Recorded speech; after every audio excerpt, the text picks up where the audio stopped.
बुधवार की कहानी। बुधवार का दिन भगवान गणेश के साथ साथ बुध देव का भी दिन माना जाता है। कहते हैं इस दिन व्रत रखने से गणपति बप्पा की तो विशेष कृपा प्राप्त होती ही है, साथ ही कुंडली में बुध ग्रह की स्थिति भी मजबूत हो जाती है।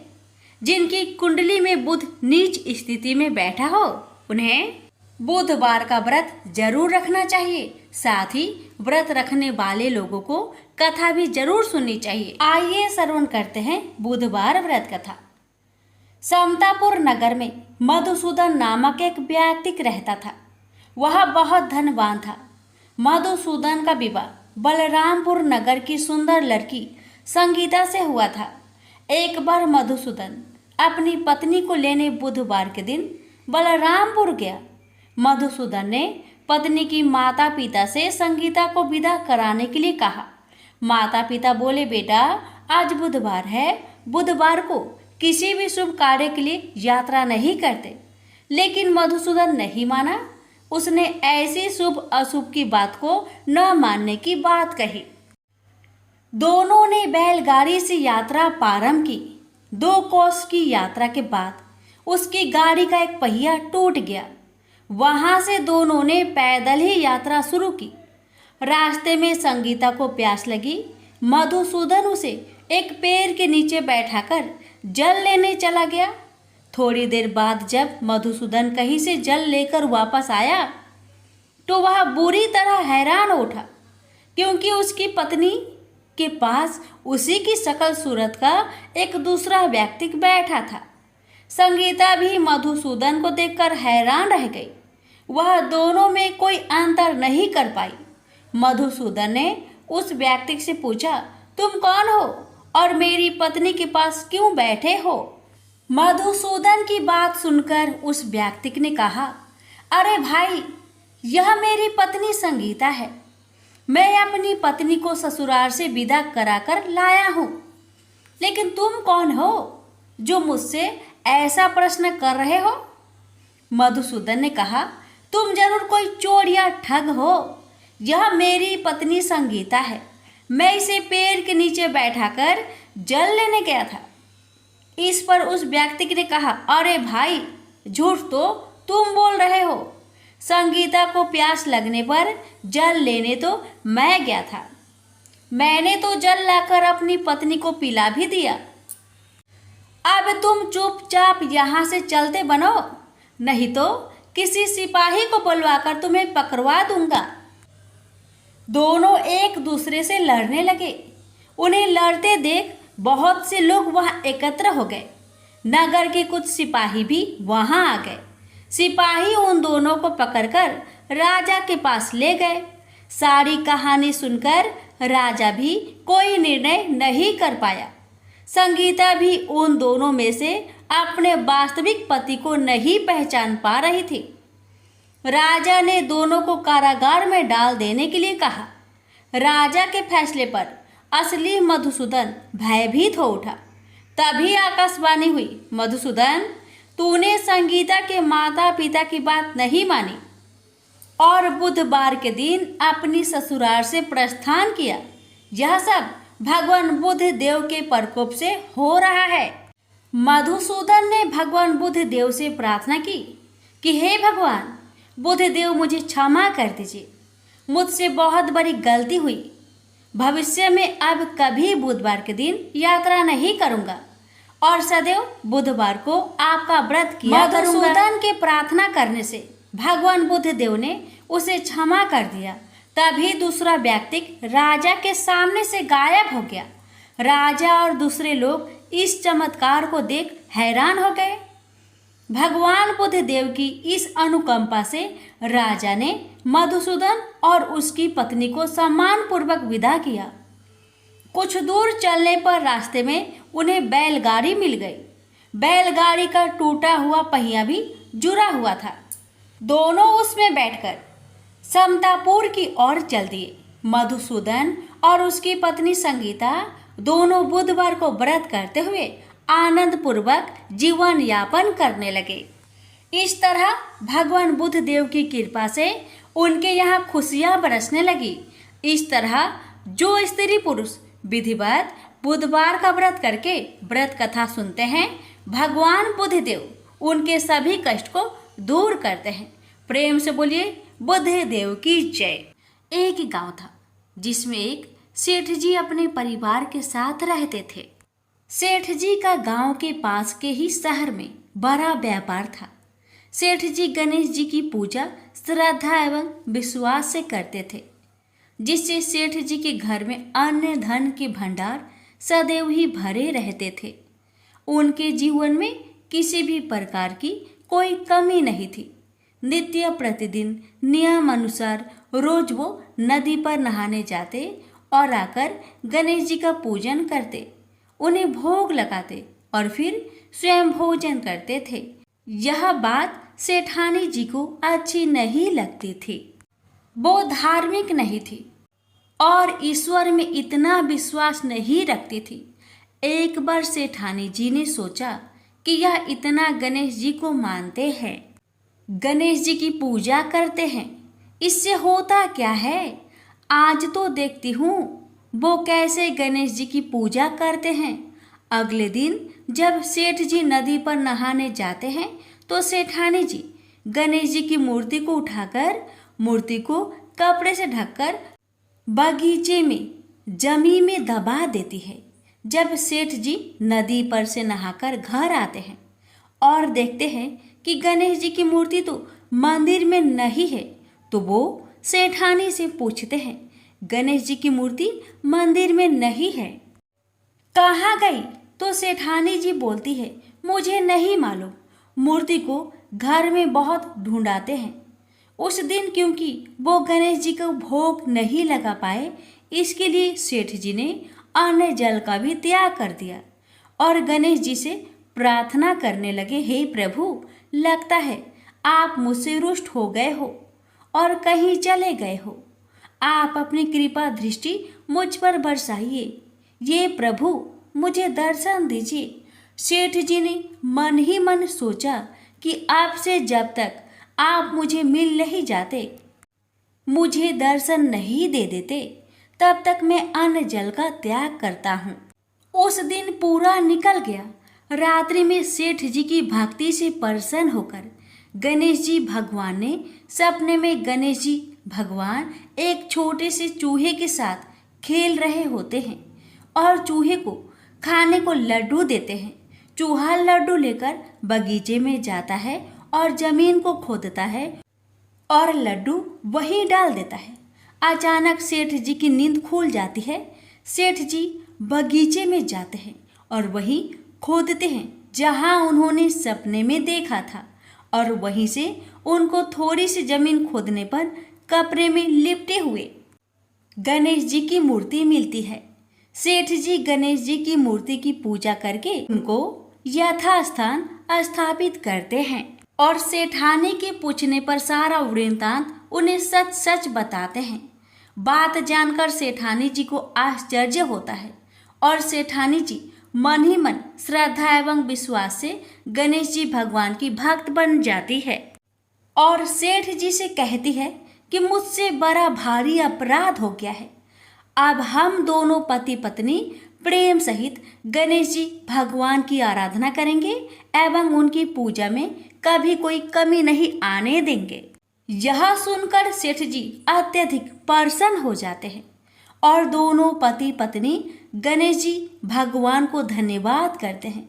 जय बोलो गणेश जी भगवान की जय हो, सदा ही जय हो प्रभु, अपनी अनुकंपा सेठ सेठानी के समान ही हम सभी पर बनाए रखना। कहानी सुनने वालों की सभी मनोकामनाएं पूर्ण करना। एक बार गणेश जी एक बहुत सुंदर गांव से गुजर रहे थे। इस गांव के खेत हरे भरे थे। सुबह का समय था। ठंडी पवन का आनंद लेते हुए गणेश जी मूषक पर सवार होकर चले जा रहे थे। इतने में वह एक खेत से गुजरे तो आनंदवश फसलों में हाथ फिरा दिया। गणेश जी के ऐसा करने से उस फसल के कुछ दाने हाथ में आ गए। अब गणेश जी को पछतावा हुआ कि उन्होंने तो चोरी कर ली। भले ही उन्होंने जानबूझकर नहीं चुराया, लेकिन अब फसल के दाने तो उनके हाथ में आ गए। गणेश जी ने गिने तो वह 12 थे। अब गणेश जी ने उस खेत के मालिक को खोजा और उन सेठ जी के यहाँ 12 साल की नौकरी पर लग गए।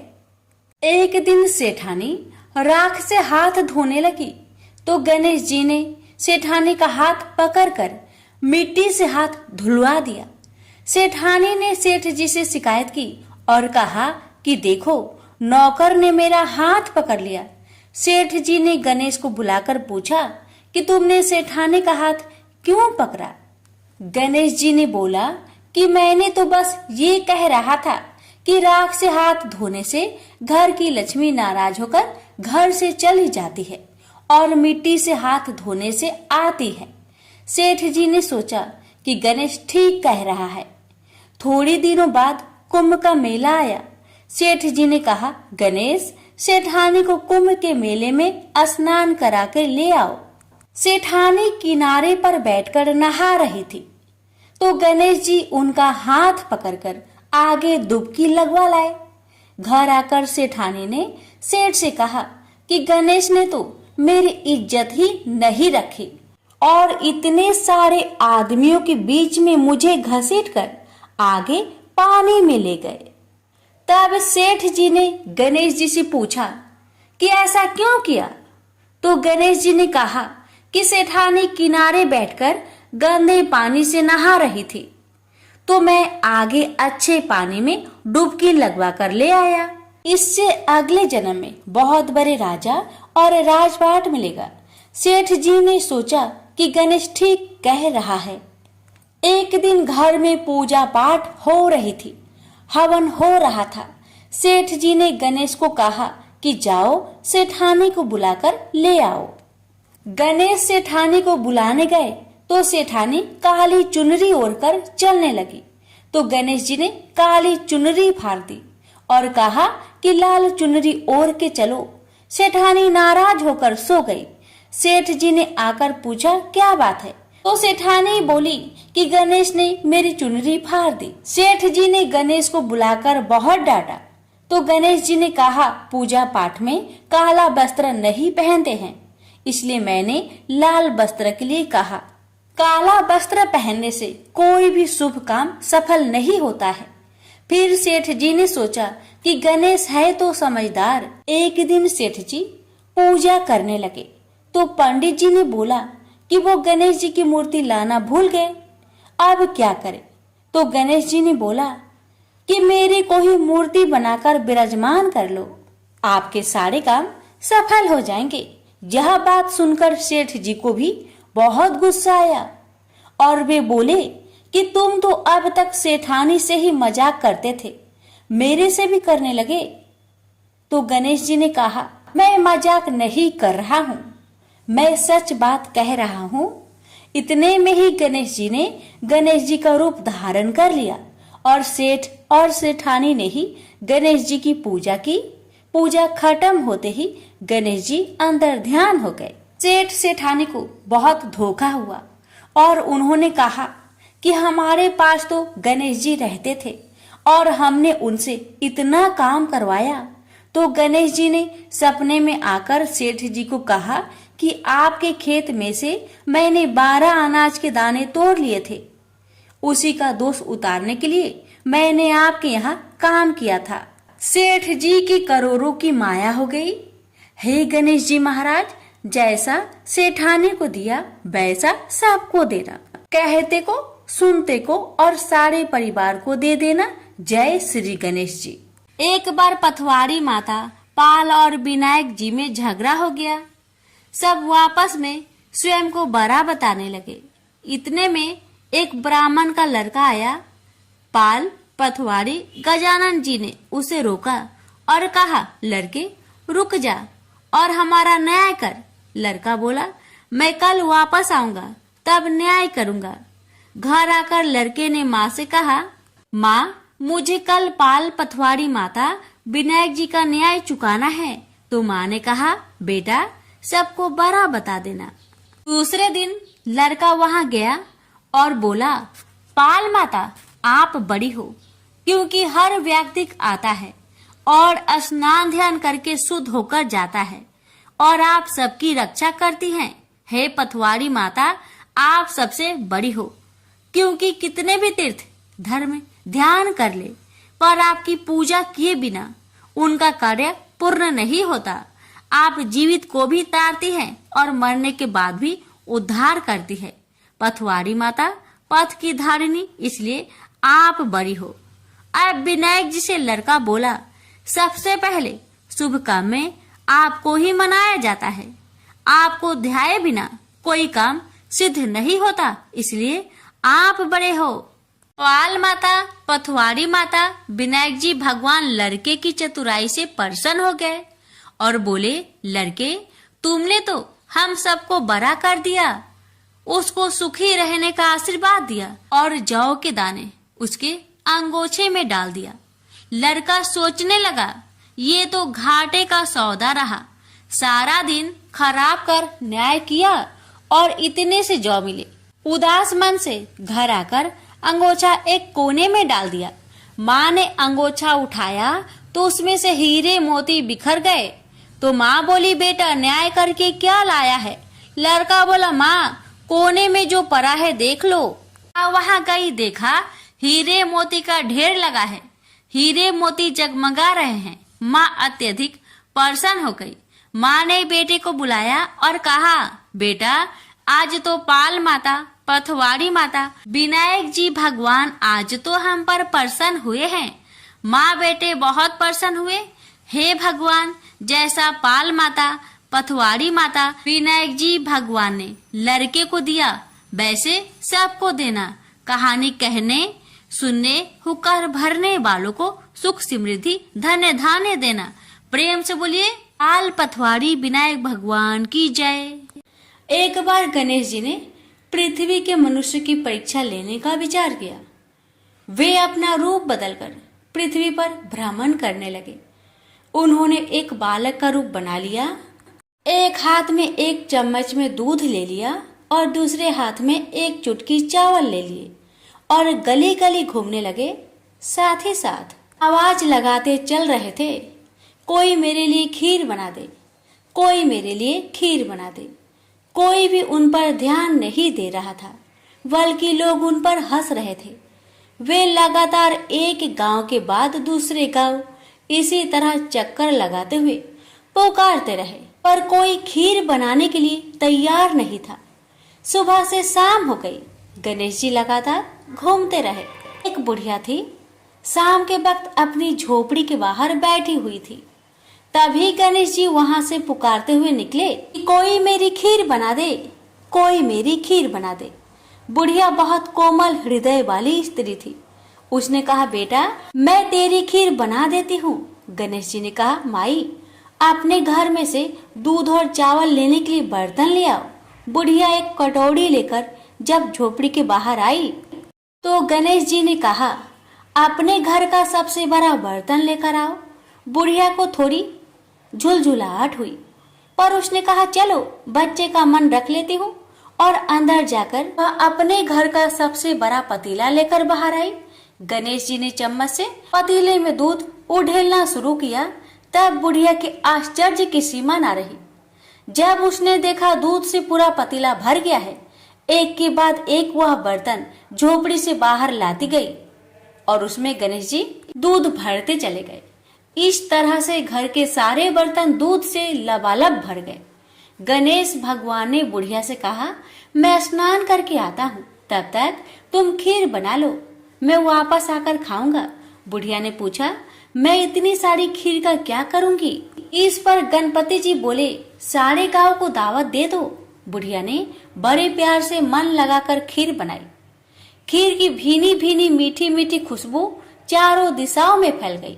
खीर बनाने के बाद वह हर घर में जाकर खीर खाने का न्योता देने लगी। लोग उस पर हंस रहे थे। बुढ़िया के घर में खाने को दाना नहीं और यह सारे गांव को खीर खाने की दावत दे रही है। लोगों को कौतूहल हुआ और खीर की खुशबू से लोग खींचे चले आए। लो, सारा गांव बुढ़िया घर में इकट्ठा हो गया। जब बुढ़िया की बहू को दावत की बात मालूम हुई तब वह सबसे पहले वहां पहुंच गई। उसने खीर से भरे पतीलों को जब देखा तो उसके मुंह में पानी आ गया। उसे बड़ी जोर से भूख लगी हुई थी। उसने एक कटोरी खीर निकाली और दरवाजे के पीछे बैठकर खाने को तैयार करने लगी। इसी बीच एक छींटा गिर गया और गणपति जी का भोग लग गया और वो प्रसन्न हो गए। अब पूरे गांव को खाने की दावत देकर बुढ़िया वापस अपने घर आई। उसने देखा बालक वापस आ गया था। बुढ़िया ने कहा, बेटा खीर तैयार है, भोग लगा लो। गणपति जी बोले, माँ भोग तो लग चुका है, मेरा पेट पूरी तरह से भर गया है, मैं तृप्त हूँ, अब तू खा, अपने परिवार और गांव वालों को खिला। बुढ़िया ने कहा, यह तो बहुत ज्यादा है, सबका पेट भर जाएगा, इसके बाद भी यह बच जाएगी। उस बची खीर का मैं क्या करूंगी? ईश्वर गणेश जी बोले, उस बची खीर को रात में अपने घर के चारों कोनों में रख देना।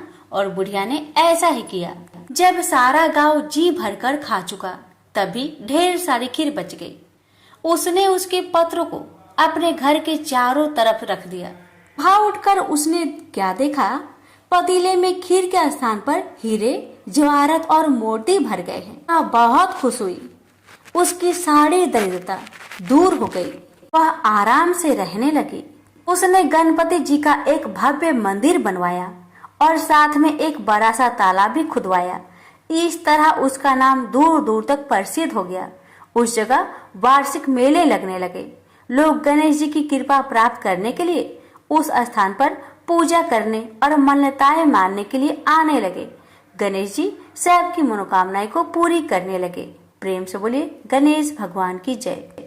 एक बार एक नगर में एक मालिन रहती थी। उसके पति चल बसे थे। उसका एक 4 साल का पुत्र था। उसकी सास कठोर हृदय की स्त्री थी। वह बहू को बहुत तकलीफ देती थी। एक दिन सास ने बहू और पोते को घर से निकाल दिया। वे दोनों रोते हुए चलते चलते एक जंगल में जा पहुंचे। वहां एक बड़े पेड़ के नीचे बैठ गए। वहां से थोड़ी दूर पर एक गणेश जी का मंदिर था। वहां बहुत लोग गणेश जी के दर्शन करने आते थे। दर्शन करके गणेश जी को प्रसाद चढ़ाते, फिर वह प्रसाद सबको बांट देते थे। इस प्रसाद से माँ बेटे का गुजारा होने लगा। दोनों गणेश जी की पूजा पाठ में लग गए। एक दिन उन्होंने सोचा क्यों ना हम भी जंगल से फूल लाकर बेचें। वे रोज जंगल से फूल लाकर उसकी माला बनाकर बेचने लगे। साथ में पूजा की सामग्री और प्रसाद भी बेचने लगे। इससे उनको आमदनी होने लगी। गणेश जी की कृपा से आमदनी बढ़ने लगी। जल्दी ही उन्होंने एक मकान और एक दुकान बना लिया। एक राजा की लड़की मंदिर में रोज पूजा करने आती थी। मालिन के बेटे को देखकर राजकुमारी उस पर मोहित हो गई और उससे विवाह करने की सोचने लगी। उसने अपनी भाभी से अपने मन की बात कही। भाभी अनुभवी थी। उसने कहा, ये तो मालिन का बेटा है और तुम एक राजा की बेटी हो। यदि तुमने उससे विवाह किया तो तुम्हारी बहुत बेइज्जती होगी। पर राजकुमारी अपनी बात पर अड़ी रही। उसने कहा, मैंने तो प्रतिज्ञा कर ली है कि उसी से विवाह करूंगी। भाभी ने घर जाकर सारी बात राजा को बता दी। राजा ने मना नहीं किया और विवाह के लिए तैयार हो गए। उन्होंने बड़े धूमधाम से बेटी का विवाह मालिन के बेटे के साथ कर दिया। मालिन ने सबसे पहले बेटे बहू को गणेश जी की मंदिर में ले जाकर पूजा पाठ करवाया और गणेश जी का आशीर्वाद दिलवाया। इसके बाद पूरे नगर में यह बात फैल गई कि गणेश जी की पूजा करने से सब दुख कष्ट दूर हो जाते हैं। यह बात सुनते ही नगर के सभी लोग मंदिर आने लगे। मालिन और उसके बेटे की बिक्री और बढ़ गई। उधर उसकी सास के बुरे दिन आ गए। अन्नदाता उससे रूठ गई और वह भूखे मरने लगी। एक दिन वह रोती धोती उसी गणेश जी के मंदिर में आ पहुंची। वह मालिन के बेटे से बोली, मैं भूखी हूँ, मुझे रोटी कपड़ा दे देना। इसके बदले मैं तुम्हारे सारे काम कर दूंगी। लड़के को दया आ गई और उसे काम पर रख लिया। उसने अपनी दादी को नहीं पहचाना। जब मालिन घर आई तो उसने सास को पहचान लिया। वह सास से बोली, सासू जी आप यहाँ कैसे? सास ने पोते की तरफ इशारा करके कहा, मेरी इस सेठ के यहाँ नौकरी लग गई है। बहू बोली, यह आपका पोता है और यह घर भी आपका ही है, यह दुकान भी आपका ही है। जब आपने हमें घर से निकाला तब गणेश जी ने हमारी रक्षा की। बहू की बात सुनकर सास बोली, मेरी करनी मैंने भोग ली। बहू बोली, सासू जी अब आप हमारे यहाँ रहो और पोते का सुख देखो। हे गणेश जी महाराज, जैसा सुख आपने मालिन को दिया वैसा ही सुख सबको देना। प्रेम से बोलिए गणेश भगवान की जय।